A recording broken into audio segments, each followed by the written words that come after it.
সিস্টেমে তিনি তোমার সন্তান হবে, কিন্তু রুহানি জগতে, নূরের জগতে আদর শুনে রেখে দাও, মুহাম্মদ রাসূল হলো তোমার পিতা।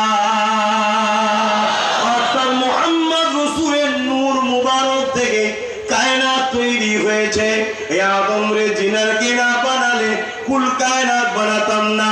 তাই তো আদম আলাইহিস সালাম যখন কিনা ছেলে শীস আলাইহিস সালাম কে বলেছিলেন, বাবা ছেলে আল্লাহর কাছে দোয়া চাও, ওই দোয়া যখন চাইবে বাবা, আখেরি নবী মুহাম্মদ রাসূলুল্লাহর ওসিলাতে দোয়া চাইবে।